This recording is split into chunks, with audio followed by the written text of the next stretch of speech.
Bonjour à tous, abonnez-vous sur votre chaîne, commentez et mettez un j'aime. Encore une fois avec le Covid-19 ou le coronavirus. Comment s'est fait la contamination? La transmission s'est fait non seulement de l'animal à l'homme, mais aussi d'homme à homme par des gouttelettes de salive projetées en toussant ou en éternuant. Un des facteurs de transmission le plus important semble être les contacts des mains avec des surfaces infectées, puis avec la bouche, les nez ou les yeux. Le Covid-19 a comme cause le SARS-CoV-2, c'est-à-dire deuxième coronavirus lié au syndrome respiratoire sévère. Le SARS-CoV-2 génère la maladie infectieuse Covid-19. La période d'incubation minimum est de quelques heures à 2 jours et la période d'incubation maximum est de 14 jours à 27 jours. 14 jours est donc considéré comme un bon délai pour savoir si la personne est infectée ou non.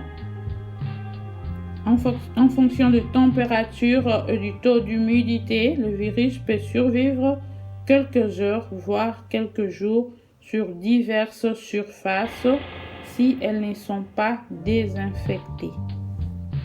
Le diagnostic de la maladie, le diagnostic du Covid-19 c'est fait par des prélèvements nasopharyngés ou bronchiques, les scanners de poumons ou avec la visibilité des symptômes de la maladie.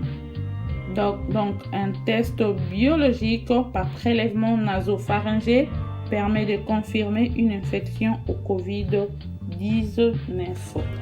Les symptômes, nous allons parler de symptômes.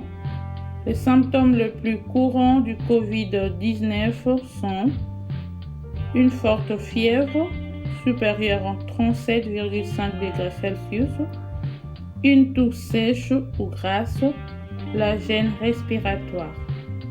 Certaines personnes peuvent également souffrir de courbatures, de maux de tête, d'une sensation d'oppression ou de soufflement. Très fréquent, le Covid-19 peut provoquer un simple rhume comme une grave infection respiratoire de type pneumonie. Les traitements. Le Covid-19 n'a pas encore un traitement palpable. Le traitement est symptomatique. Il vise à soulager les symptômes.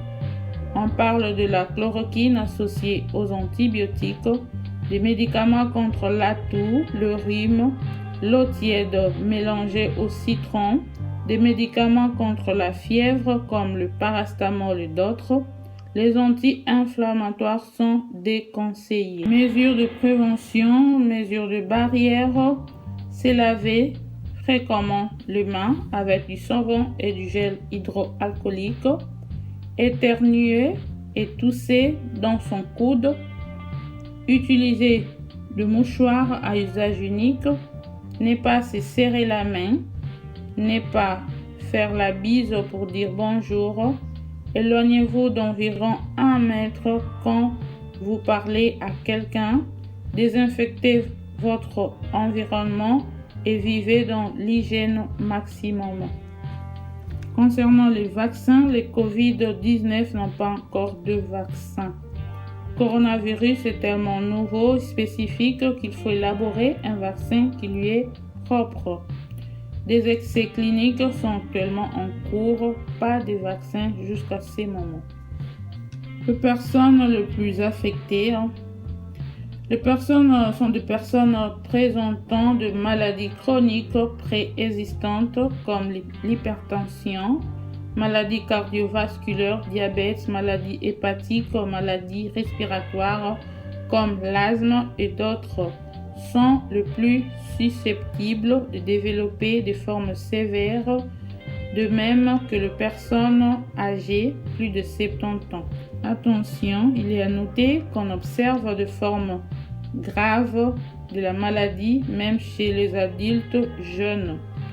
Les enfants de moins de 15 ans, eux, restent peu susceptibles de déclencher une forme sévère de coronavirus. Ils présentent des formes moins graves, voire asymptomatiques, c'est-à-dire sans aucun symptôme, mais ils peuvent contaminer les autres. Merci, à la prochaine vidéo avec le même sujet.